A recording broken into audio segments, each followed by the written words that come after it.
I mean, what is a roof? Like you don't touch it, you don't play with it. It doesn't. Multi-million-dollar business that just does that for contractors. If they bring you that solution and it's 90% right, then all we got to do is coach that last 10%. You're listening to the Roofing Success Podcast, a show created to inspire roofing contractors to achieve optimal success in their roofing businesses.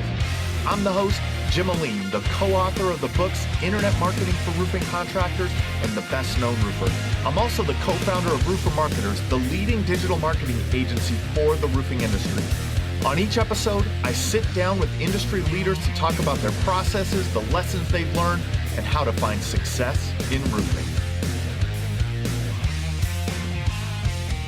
Hey, welcome to another episode of the Roofing Success Podcast.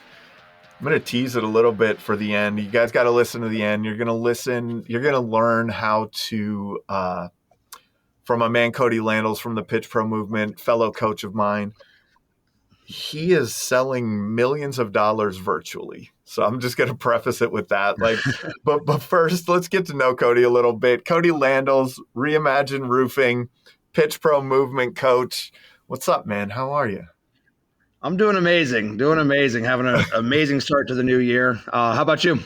I'm great, man. This is, going into 2024 strong. Lots of cool stuff going on. We got a good chance to hang out together back in October at the Pitch Pro movement, and definitely wanted to have you on here because you're doing so many cool things. Let's talk first. How'd you get into the roofing and solar industry? Yeah. So, I started off in the Marine Corps, did about 4.5 years in the Marine Corps. I was working in the SATCOM fields, infantry. And one of the things I worked on was forward deployed satellite communication that was powered by solar. So it kind of piqued my interest into solar. I got exposed to solar, pretty early in my life.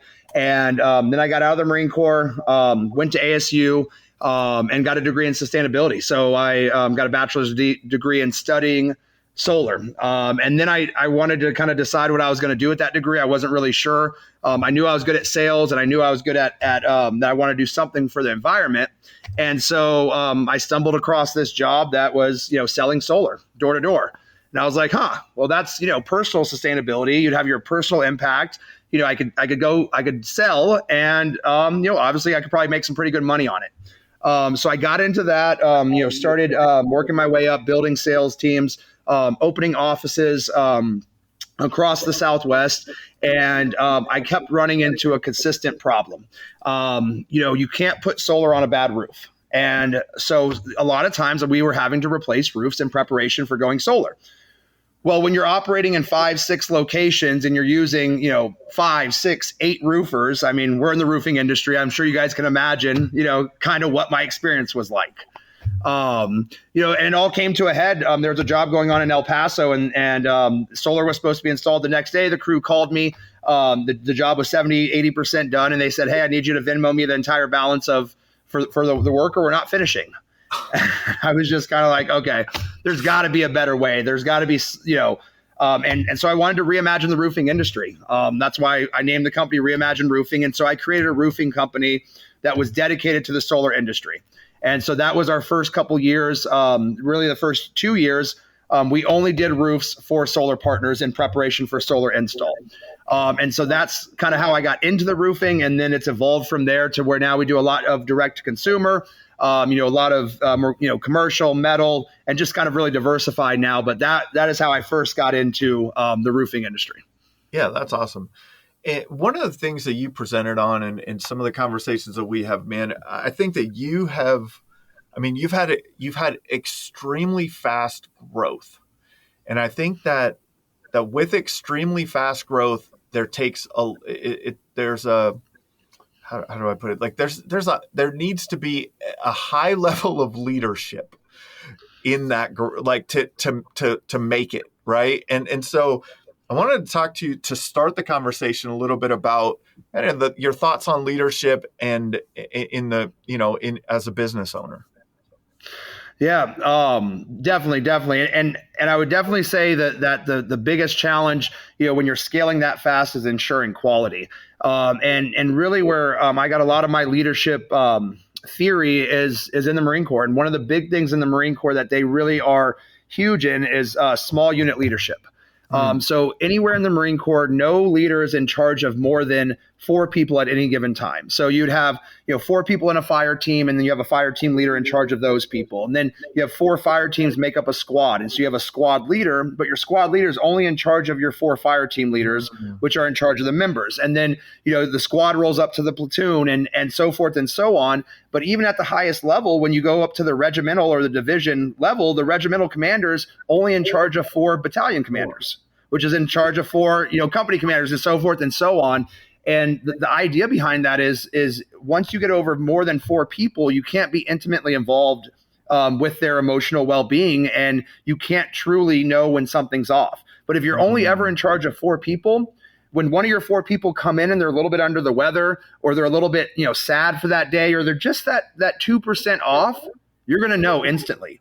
You're going to be like, hey, Jim, what's wrong? What's going on? Oh man, I just broke up with my girlfriend. I got in a fight with my wife. I'm just a little down today. And that allows you to make different decisions when you know your team that intimately versus being in charge of 1,000 people, or even 20 people. Once you get to 20 people, you won't always notice that first 2% difference.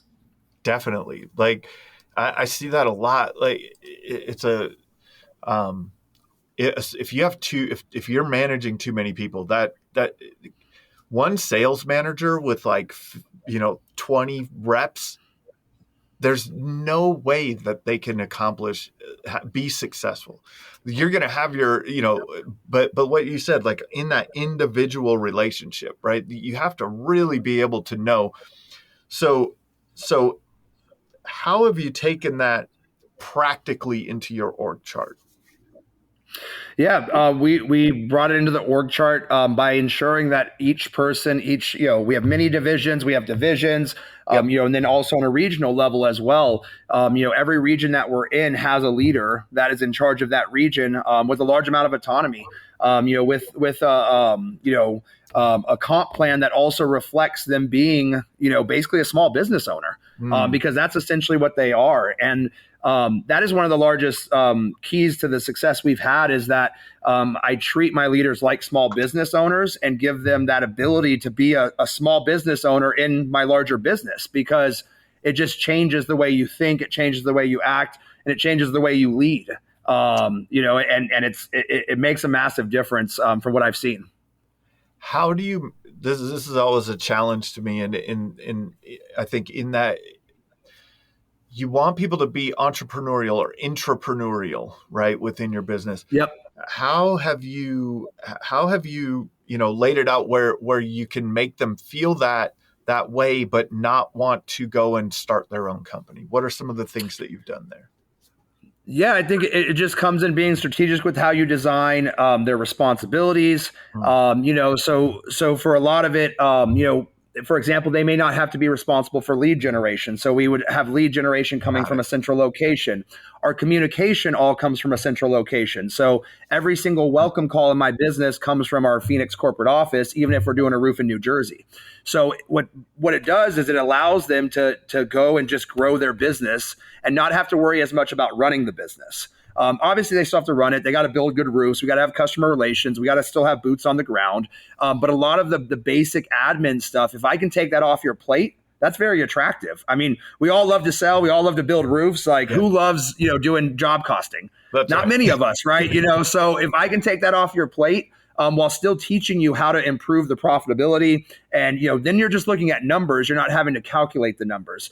Then you're just ensuring that the call was made, not having to make the call. And so that allows you to grow your business, which then grows your income, but also to look at it and be like, do I really want to go out there and have to do all this other stuff? It seems like a hassle where I can just continue to grow inside of Reimagine.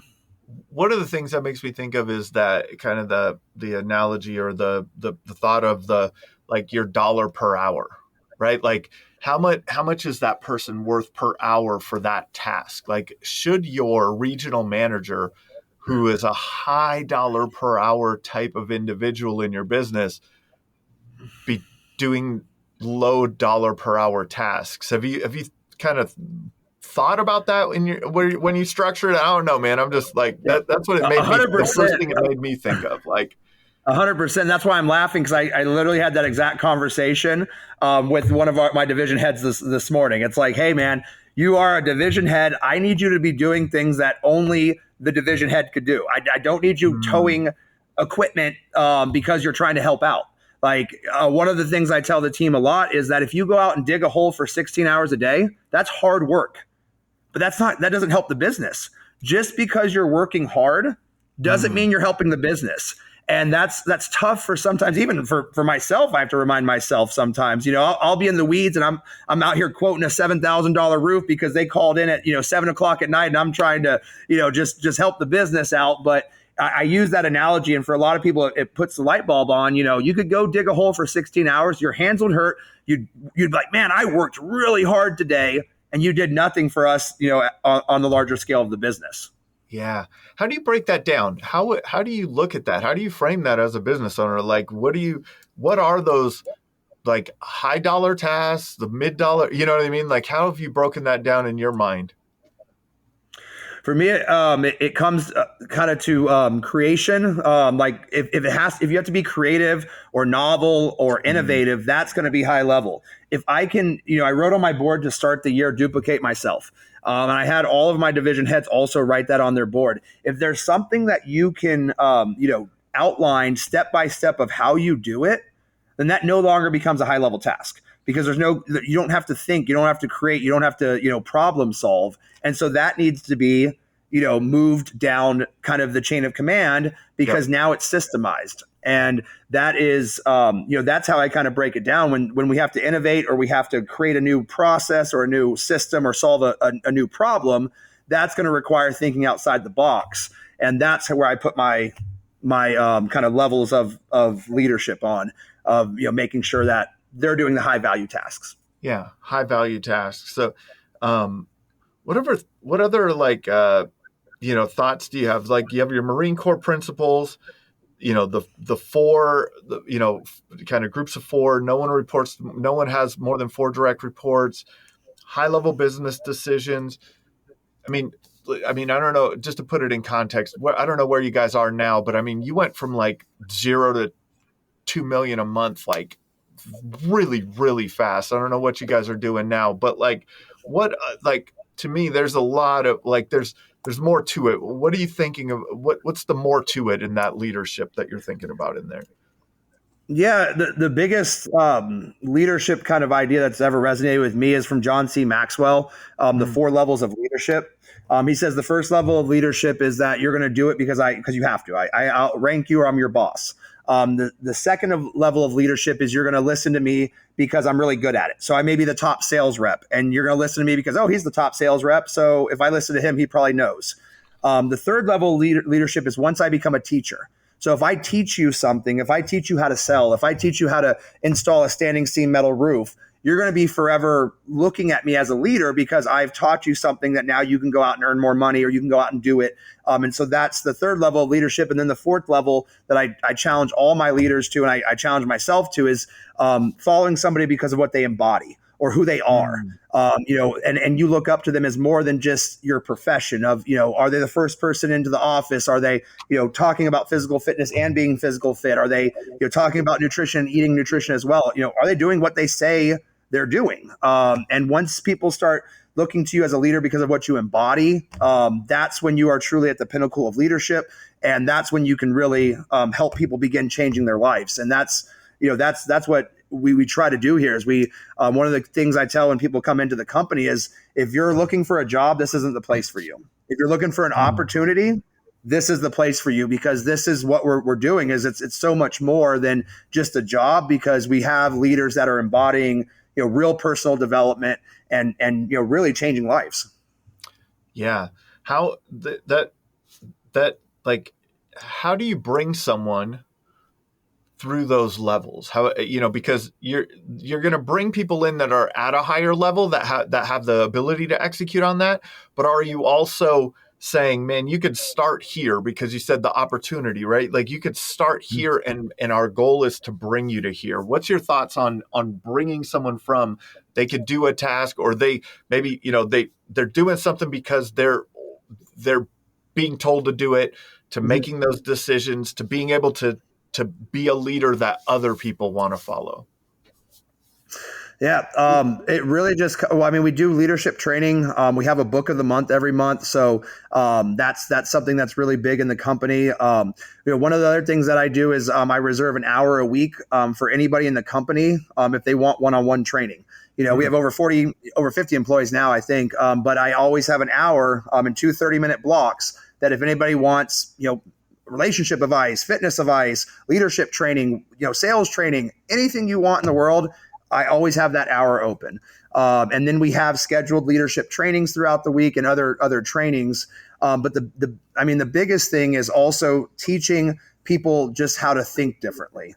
And one of the big aspects within my company that we always talk about is even on day one, you never should bring just a question. So a good example, let's say you're a sales guy and you want, this person's going to buy a roof and they have a second home and they're like, hey, this first roof's 20 grand, this other roof's 20 grand. There's two ways to come to your sales manager and ask if you can do a discount. The first one is, hey, I got these two roofs. They're both 20,000. How much can I discount it if he does both of them? That's one way. Or you can say, hey, I got a $20,000 roof, $20,000 roof. He wants to package them together. Can I give a $1,500 discount? And then I might say, no, that's too much, do $1,000. Or no, then I'd give a $2,000 discount. But if you try to come up with a solution first, and whether it's sales or production, even if it's, this homeowner's upset, I think we should maybe get them a $200 gift card versus this homeowner's upset, what should we do? That forces you to start thinking through your ideas, and then you just refine your ideas, but you've learned how to think instead of just every time, because the brain's, it's a muscle, it's reps. It's just like going to the gym, it's reps. And so if every time you have a problem, it's just call my supervisor. That's what you default to. But if every time you have a problem, it's think through it and then present a solution, takes pressure off the supervisor and starts making you more of a problem solver. I have a friend, Nick Kramer. He has he's a Facebook or a Google Ads expert that he has a Google Ads agency that he does the same thing. And it's like, I started doing it too. And it's like, yeah, bring me, like, don't come with a question, come with a couple of options of, hey, I thought through it. I have this option or this option. Which way do you think we should go here? Right? Like that level, I think that to me in training people is extremely impactful, because people never, like, it doesn't soak in if they have Google to go to all the time, right? You're the Google of your business, right? That's just search for, in Kody's office, right? Like, Exactly. Right? Like search for answer by calling Kody, right? Like if you have that in your business. So that's a big aha moment, I think, for people listening. Like if you do this, set this up with your team. No one gets to ask you a question. Yep. 100%. Your team is only allowed to present you solutions. Yep. You get to then coach them on which solution may be better, and you may be able to bring up other ideas that they hadn't thought of. Yep. But if they're just bringing you a question and you're answering it, man, we don't learn that way. Yep. And the other thing too is if you kind of think about it, if they bring you that solution and it's 90% right, then all we got to do is coach that last 10%. And so when I give you that little bit of coaching, you're going to retain 10%, right? But if you bring me just a question and I tell you the whole thought process and I tell you 100%, that's a lot to try to retain. And then the next time you're like, well, I only remember 60% of what he told me, so I'm just going to ask the question again because I'm not confident. Versus, you already had 90% figured out. I only gave you the last 10% or as just a little course correction. And then you go, oh, now I know why that course correction. Next time, then I'll be able to just do it.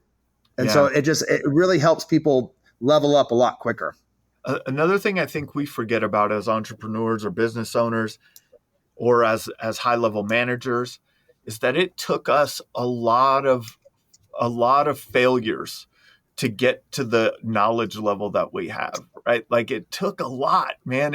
And like all of those doors you knocked, all of the jobs that you've been on, every roof that you've inspected, there's so much data that we just overlook.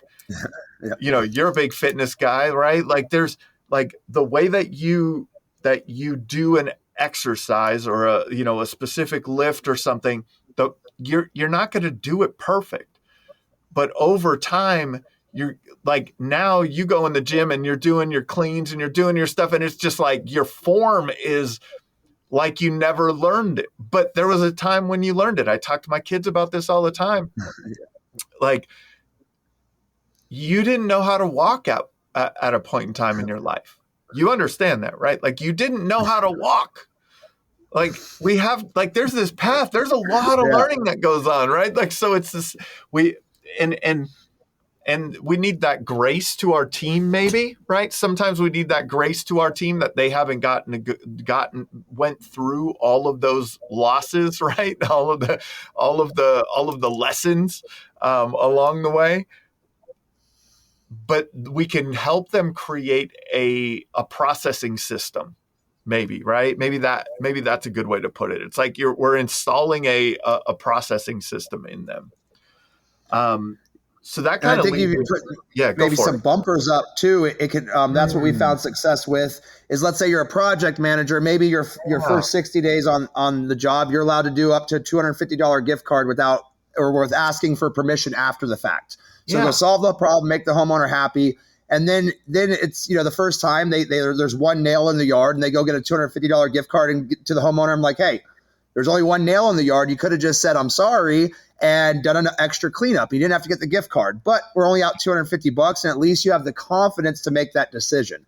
And then they've been here 6 months. Now you get a $500, credit limit, and so now you can go get a $500 gift card if we really mess up or whatever it is. Those are just kind of examples, but you give them those little bumpers that, they can come out and make a decision. And if they make the wrong decision, great. We're only out a couple $100, but at least you're in the mindset of making decisions. Because a lot of people, when they come from other employers, they just ask you to be an employee, like just do exactly what you say. Don't, if I tell you to type the letter A, write the letter A, don't think outside that box. And that's where we've, been different. And that's what has, I think, helped us scale and helped us maintain that quality as we scaled, because people don't have that in the box mindset within the company. Yeah, let's talk about that, because again, like your growth was fast. And I know a lot of business owners are like, man, things are going to fall apart. Like the wheels are going to fall off if we move that fast. There's no way how do we build a quality roof? How do we have a great customer experience at this level of aggressive scaling?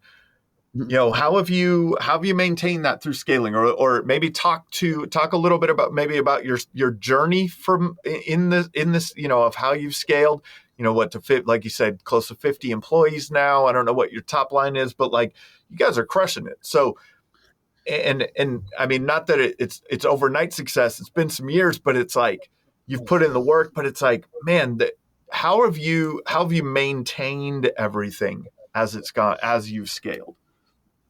Yeah, so our scaling journey was a little bit different than probably maybe any other roofing company because of the model originally. So the original model was we were working with probably 7 or 8 of the 10 largest solar companies. We started in Arizona, and then one of our partners said, "Hey, will you go to Nevada for us? We have tons of roofs in Vegas, and we don't have a good roofer." And we said, okay. How many roofs you got? Oh, we got, 15 roofs a month out there. Sure. We'll be out there soon, get our licenses in place. And they're like, hey, can you go to California? And so we were kind of and then we went to New Mexico. We were kind of staying on the West Coast. And then, the second or third largest East Coast installer kind of heard our name and approached us and said, hey, hear what you guys are doing. We really want to, jump on board. And we want you guys to come build roofs for us on the East Coast. And so, and that's why we were able to kind of scale like that and focus on quality, because we had the benefit of, I didn't have to drive sales. I didn't have to, we didn't have leads. These companies, I would do is I would go teach the solar sales rep who was selling solar, if it's how to identify a bad roof, and if it's a bad roof, then let's say it's a 20-year-old shingle roof, we would provide them a quote, and then the homeowner would buy the solar and the roof together. That solar company would then, have us do the roof. So when you don't have to worry about sales, you don't have to worry about, marketing, it allowed me to focus 100% on quality. And so if I was doing a traditional scale, I wouldn't have been able to scale as fast. But I think, even though, because what we're doing now we're a much more traditional roofing company, because the solar industry has had a big pullback. We identified it, back in October. So going on about 13, 14 months now, that raising interest rates, just kind of the climate, we had to protect our business. And so we went from doing 90% of our revenue from solar partners in last year, which was, first year we went from 5 million to 15 million in our second year. So pretty rapid growth there. Continuous month over month and year over year growth. To then, this year, coming into this year, we had to pivot our whole model. And this year we're now doing 90% of our revenue is just direct to consumer. Without sacrificing any of our revenue numbers. We'll do over 25 million this year. And probably in the middle of summer, we'll be doing 3 million top line, with some pretty ambitious goals. So, that journey, our scaling was unique in the sense, that, when we opened a new market in New Jersey, it was because our partner said, hey, there's 20 roofs a month out there. Can you go out there? I think it would be possible with other, kind of B2B relationships. You could do something similar, but that allowed me to be 100% focused on customer experience. And then I developed the customer experience, systemized it. And now this year I can drive sales and drive revenue because we have systemized and standardized the customer experience across all of our locations. So let's start with quality. How are you, because you're in multiple, how many states are you in now? Depending on how you count, like the Northeast, like we service Delaware, but we're not, so over 10, like maybe like 15 to, depending on how you count up that Northeast. That's a large geographic area, right? Yes. And, there's, as business, like there's that touch it, feel it, be able to drive up to it, make sure that everything is being done right? Like, how do you do that? Like, how, from 10 states from the, and for people that don't know, I mean, most of it is the team in the Arizona office, right? Is the support there. And then you have a couple of people in each of the regions in those states, kind of doing that day-to-day stuff. So let's talk through that. How are you ensuring quality at scale? Yeah. So couple different things. One, anytime we went to open a new market, I told my partners, even when they were, saying, hey, I need it as soon as possible, I told them I would not open a market until I had the right general manager there. So that was the key for me, is I needed a linchpin, that I needed like someone that I could trust 100%, and they take ownership of that market. And then, put in a series of checks and balances, leveraging technology like Company Cam, obviously using a CRM, and checking in updates, and doing things like closeout calls, checking in with customers at the end of the job and seeing what the experience was. You'll find the canaries in the coal mine. It's what I call public accountability. If we're all asking the same questions, well, as long as everybody's telling the truth, it's great. But if 4 people are all asking the homeowner, hey, how'd everything go? And only 3 people are here and it went bad. And the one guy on the ground saying, no, homeowner was happy. She baked me an apple pie.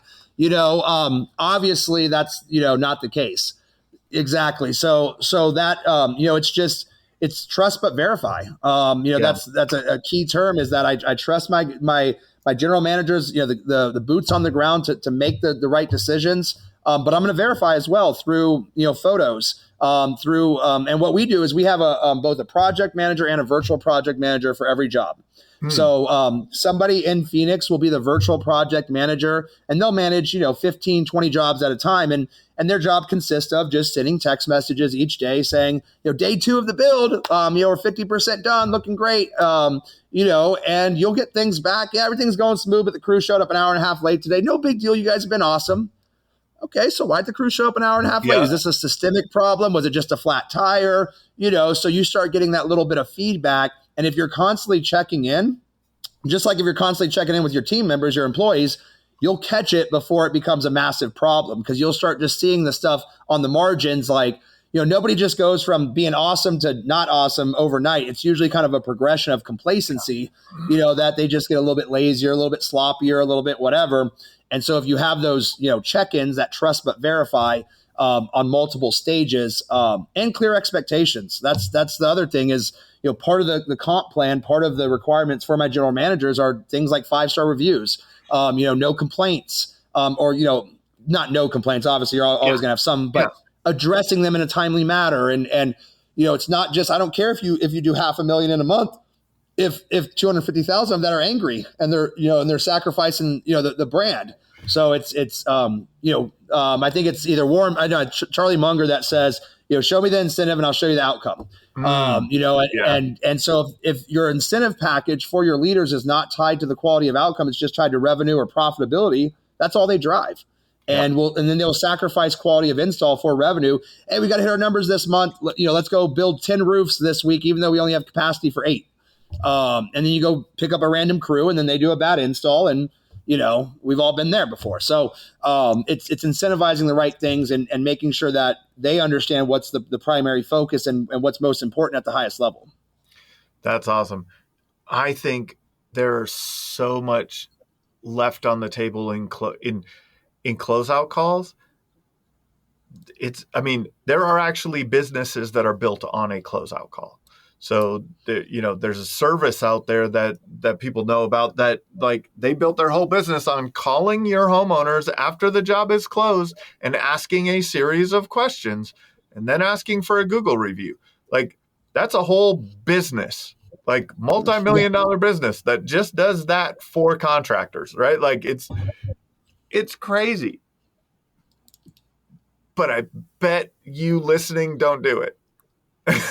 Right? Like, and on that point, the biggest key to us being able to make this pivot from that one, to pivot a $15, $20 million a year company in a year and not sacrifice revenue, because I changed my entire revenue funnel. The only way I was able to do that is because I had built up the brand equity over those first 2.5 years. When we made that pivot, I had over 300 5-star reviews. So when I needed to go to the public and say, hey, I'm ready to start selling roofs directly to you, I had the brand proof, the social proof, the good marketing, the good media, the good reviews to instantly turn that switch on, and people wanted to buy roofs from us. And we had built it up because people were buying roofs from us through a third person. We weren't selling these roofs originally. It was some solar guy telling the homeowner, hey, I use Reimagine Roofing. Look, they're really awesome. Look at their YouTube channel. Look at their reviews. So I had to build this whole business of selling ourselves without even being able to tell our own story, all through digital media. And so then when I made that pivot to being a direct consumer company, that was the key that unlocked it all. That's the secret sauce, is the brand equity, and it lives in the digital space in this day and age. Yeah. And I know I'm preaching to the choir, as the roof marketer. I'm sure this is music to you. Man, but this is it. Like, they're one of the most the trait that measures success in people most is self-awareness. Right? Like, if you look at all successful CEOs, you look at successful business owners, you look at the more successful a person is, the more self-aware they are. And I'm kind of bringing this back to this. Why would someone hire you? Right? Like, you have to ask that question and be honest with yourself. You can't say, because I'm the best roofer. Right? If you Everybody says that. Great. Yep. Prove it. Right? Yep. Like, and how do you prove that in a digital age? Well, you prove it through reviews on Google, you know what I mean? You prove it through video content. You prove it through all of these experiences that you're creating for other people. The challenge is when you're new, right? Yep. Like, think about it. Think about this. if you go to a gym and you're going to hire a trainer, and you walk in and there's a trainer that's out of shape, and you're like, this is crazy. You're out of shape. Like, how long have you been doing this? And they're like, well, it just started 3 days ago.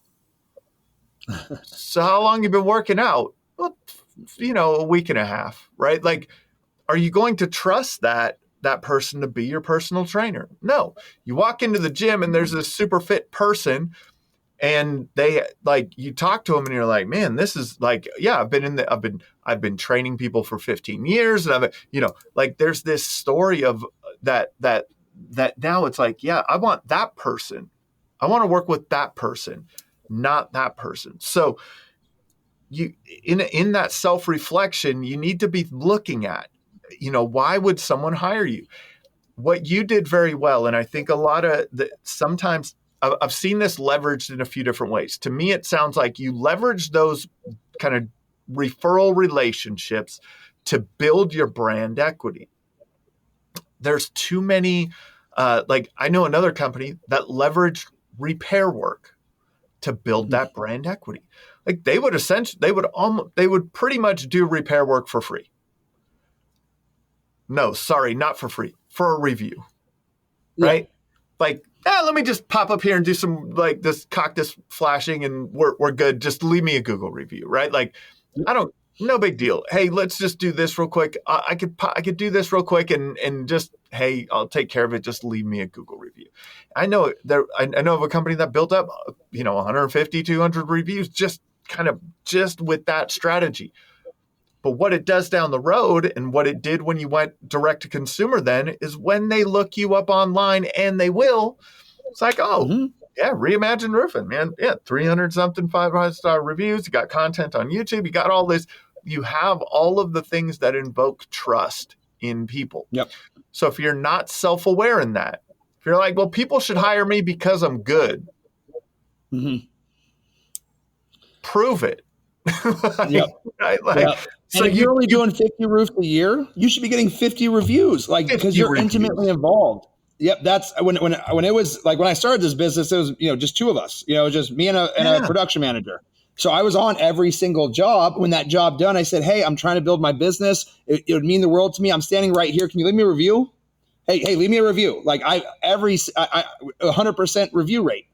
So I only did 50 jobs and I got 50 reviews. Well, you look at some of your competitors, there's guys that are doing, 500 jobs a year with only 50 reviews. Yeah. So you instantly look as like a mid-sized company with 50 reviews. You do that 2 years in a row. Now you're at 100. Now people think you might be a big boy, and you're still only doing 50, roofs a year. That's and right. It just blows me away. I look at some of my competitors, and they've been in business 30 years, and they got, and they do similar revenue numbers to me, and they have, 68 reviews or 82 reviews. And it's just like, man, you guys could be, you let me catch you, and now you've let me surpass you, and it's not all about reviews, but reviews play a major role. And if you think they don't, you're living in the past.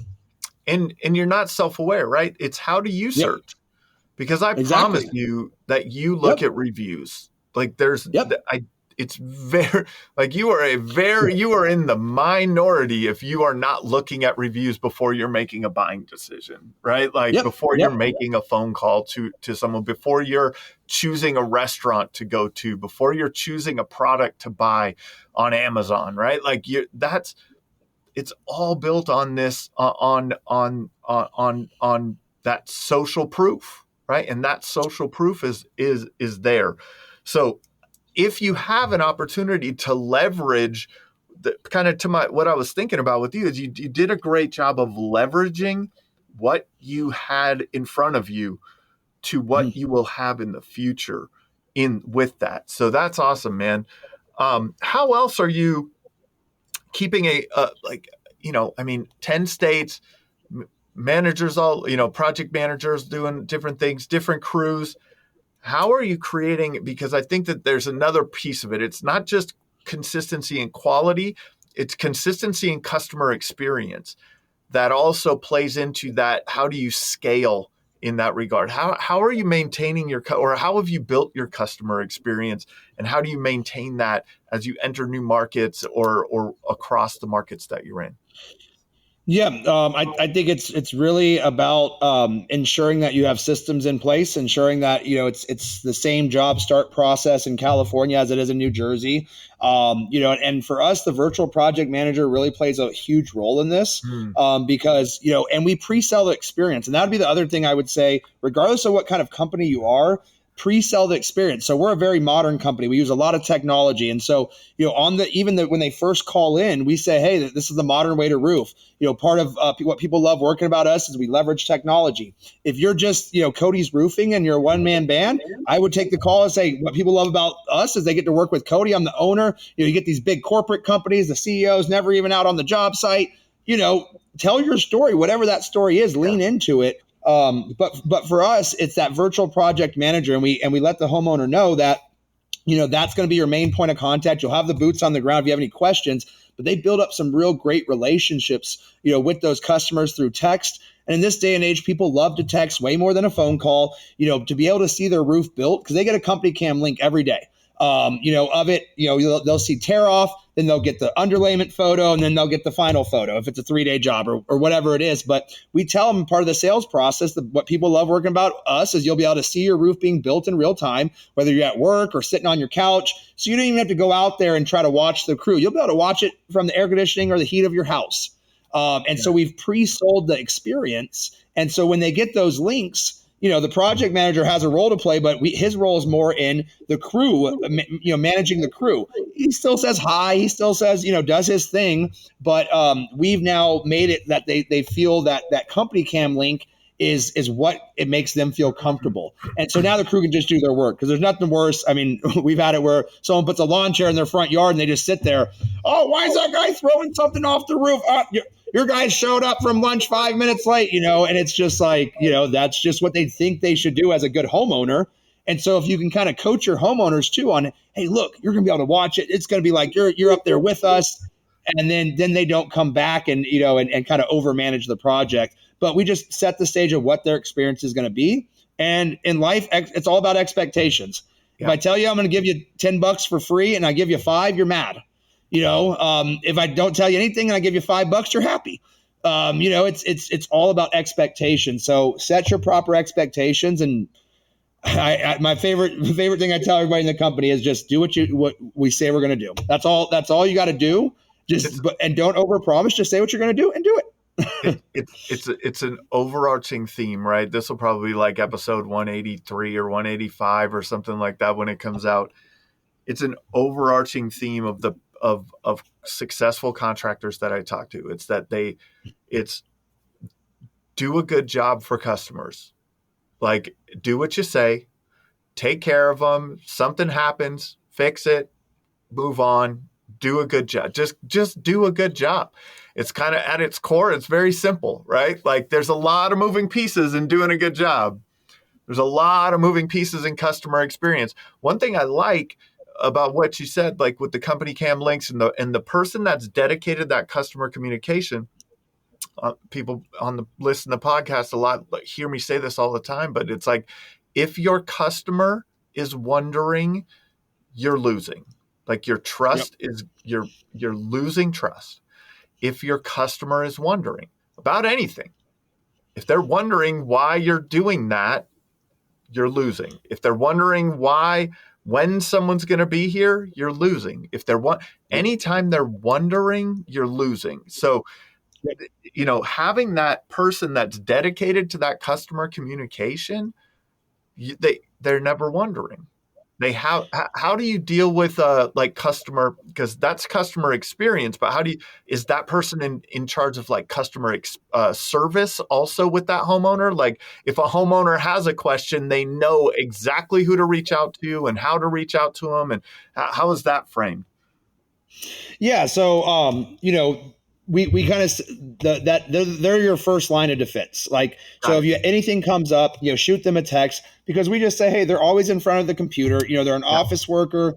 They can respond quicker. My project manager, he's driving. We don't allow our guys to text and drive. It's not safe. They might be managing 3 or 4 projects. And so that's your first line of defense. And also that person is the person sending or doing the welcome call, and they build up rapport. So once we have rapport, like suddenly then there's things are a lot more easier to discuss, right? It's like, hey, you guys are really awesome, but this really sucked. Like, hey, it's not like if you have no rapport, then it's like, oh, what the. And so it allows us to address those issues with somebody that they have rapport with. And then the project manager there is more the subject matter expert. If we have to replace decking, okay, that's a hard conversation, right? Yep. So we're going to have both the project manager and the virtual project manager explain it to the homeowner because it might resonate differently. The project manager is a little bit more of a construction guy. He's going to show some photos on his tablet and explain it's not a nailable surface. It's this, it's rotted, it's skip sheathing or whatever it is. He's going to maybe explain code, explain it just, I have to do this. Yep. The virtual project manager might be a little bit more emotional with it. Hey, I know this is a really thing that we didn't want to find out. It sucks. I feel for you. But the good news is, you'll have this decking, or it's done right, or etc. So you kind of get, almost like a mom and dad or a carrot and stick. Yeah. You get those both people explaining it, and then they feel a lot more comfortable because if this guy's saying it and this guy's saying it, well, it must be true. Yeah. Yeah, that's awesome. I like that there's two voices, right? Like and I think that makes people feel good that there's multiple people that are taking care of them and they're ensuring that things are going right. So you have the virtual project manager. But one of the things that is extremely unique about your business is that you also sell virtually. Like yes, there was 140 people at the Pitch Pro Movement gathering. And when you stepped on stage and talked about that, everyone's like, I think you kind of got, you had the industry, I don't know, like you changed their mindset. It was like no one had run the 4-minute mile and then someone did. Like, I promise you, it was crazy that the conversations that I was hearing around the event after that, because let's explain your structure and we could talk about what you say you'll hit like 25 million or something like that, or ish, give or take, whatever it is in revenue, or if that's the goal for the year, whatever it is. Mm-hmm. How many salespeople do you have, and where do they work from? Yeah. So, our goal basically by Q2 is that each sales rep's minimum monthly target would be 200,000. So that is kind of where our expectation is, with many of them hitting 300, in a month. Yep. So we should, our goal is to be able to do, 3 million a month with roughly 10 to 12 salespeople. And then we'd have like a, sales manager and VP of sales that'd be writing a little bit as well. Yep. And then some of our like B2B partnerships. But what our process is we still do a physical inspection. One of the real keys to scaling that we've found is our scorecard system, and it starts even with the initial intro call. So everything is scored on that initial call. Even when you pick up the phone, if you say thank you, you get 2.5 points. If you say, how can I help you, get 2.5 points. If you say, Reimagine Roofing, this is Kody, you get 0. And there's a scorecard of how well you did that intro call. And I'm going to literally score. And then we have people score themselves. And you said it earlier. I loved it that you said, being able to self-reflect is the biggest measure of success. And the beautiful thing about these scorecards is we have the sales reps who answer the phone. And that's, what we have, who answers the phone is our sales reps, because they're in office, score themselves. And then, we'll go in and score it as well. But since it's black and white, did you say thank you? You get 2.5 if you did. If you didn't, you get 0. And we have this very, very, which I rolled out to the Pitch Pro Movement on Monday, the entire scorecard, the entire process. And I'm actually in the process of rolling out my entire sales system to the Pitch Pro Movement, step by step in each lesson. So that's what we start off in the new year as a gift to the Pitch Pro Movement, and really as a thank you, to kind of the Pitch Pro Movement and to Adam and just in general, kind of letting people peek behind the curtain. So we do a very unique introductory call that is, I think, a large part of the secret sauce. And then we go out and do a physical inspection. And so that is an inspector rather than a salesperson. That's not, so that might be one of the project managers. We do have some just dedicated inspectors, but sometimes it's a project manager that will just pop in, do an initial inspection, take some photos. Then that gets kicked back to our virtual sales team that's all here in Phoenix. They put together a photo report, and then we have a very, very defined sales process that is just step by step. Do this, do this. We have a presentation using Engage, which is a great, great piece of technology, super, super modern. And then we sell 100% of our revenue over the phone. And it is, homeowners actually love it. If you help some people want to be modern. Now there's some people that are, 85 years old that would absolutely hate it. And we will lose some of those customers, but I'm not here to sell to 100% of the population. I'm here to the ones that want to buy roofs from a reimagined roofing process. I'm a modern roofing company. Do you want the modern way to roof is us. And if that's what you want, you're my customer. If you want me to come and sit in your house for 90 minutes and do a presentation and show you my shingle board, that's not me. And that's not my customer. And we identify that on the initial incoming call. And I always just think, let's say in Phoenix, there's 5 million homes. Let's say there's going to be, 100,000 re-roofs this year. If I just captured 1% of that, that's 1,000 re-roofs. That's a pretty good year. I mean, so if I get 5%, that's 5,000 re-roofs. So I imagine at least 5% of the population wants to buy the modern way. And so that's my market. That's so awesome. It's so I think that broke people's mindsets. What do you mean you don't go to the kitchen table? What do you mean a sales rep doesn't show up at the house and get up on the, climb the ladder and get on, and take the pictures and walk down and show them, here's your, that blew people's minds. And I think that, it's reimagining things, right? And people don't buy the same way that they did before. And I'll tell you, man, I talk to contractors about this all the time too, is people hate to have sales. People hate to talk to salespeople.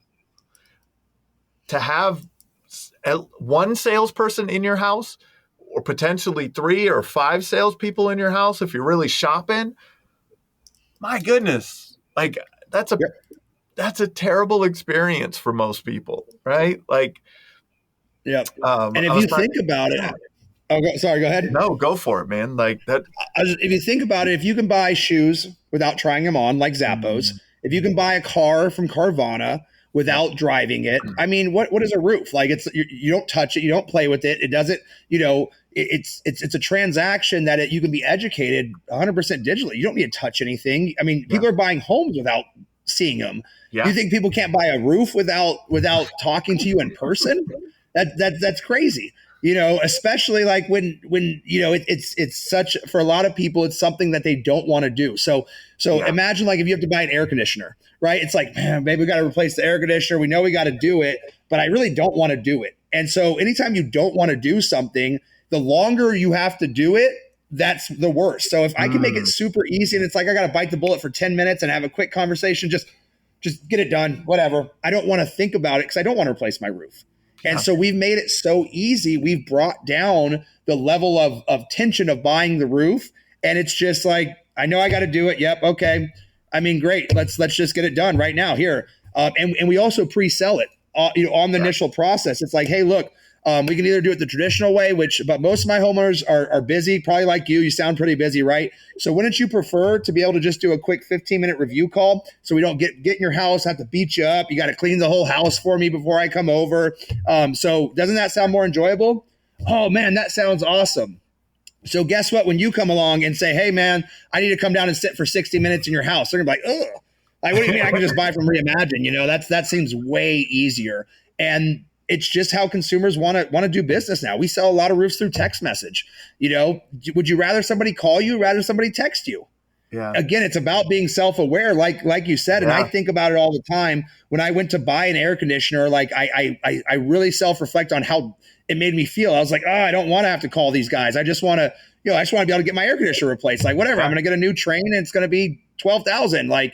And then it's I just want to know, are you going to do a good job? And I can do it over the phone. I don't need you to come in and, sit with my crazy dogs. I got a Great Dane that goes wild whenever I have someone over, and it's you'll just do this over the phone. And I called 4 or 5 HVAC companies and only one was willing to have a conversation over the phone with me. And so that's why I decided to go with that HVAC company. They made it as easy as possible. Yeah. Why is Amazon successful? Is it the best customer service? I mean, it's just easy, right? You click a button, it shows up. People want to buy stuff easily. And if you can be the easiest person, you'll capture a large percentage. A lot of our homeowners are Airbnb people. They're not even in the state. They're in Nebraska because it's summertime in Phoenix. They're snowbirds, et cetera. They're investment properties. And it's just, we're the only person willing to meet them where they want to be met. And they just buy. It's just like, this was so easy. This is awesome. So important, though, that you said not everyone is your customer. Nope. Yeah. Not everyone is your customer. Another big thing to point out is that you said, if you capture 1% of the market, right? Yeah. Like, because it's true. I speak at ICO profit power events around the country. And like when we did the one in Minneapolis, because I live in the Minneapolis Twin Cities area, I know a lot of the contractors. And I looked around the room and I just kind of added up my assumptions on their revenue. And this was a one afternoon event. Not all of the ICO Roof Pros were in the building. None of the OC, preferred contractors were there. None of the GAF master elites were there. And I added, like, just looking around the room, I'm like, yeah, there's probably a $250 million a year easy just in the people that are sitting here. Yeah, it's crazy. Like, it's so crazy to, so that when you actually look at the total addressable market, your serviceable addressable market, and just getting a small piece of that's 8 figures. Like, yes. Yeah. And so if your customer is the person who wants to buy virtually and you serve them on a high level, then you get the 1% that wants to buy virtually. And you have a successful business. So I always like to end with, like, what's your greatest insight into how you found success, and what advice would you give someone? Like, what's the greatest insight that you could share with our audience that's helped you find success with your roofing business?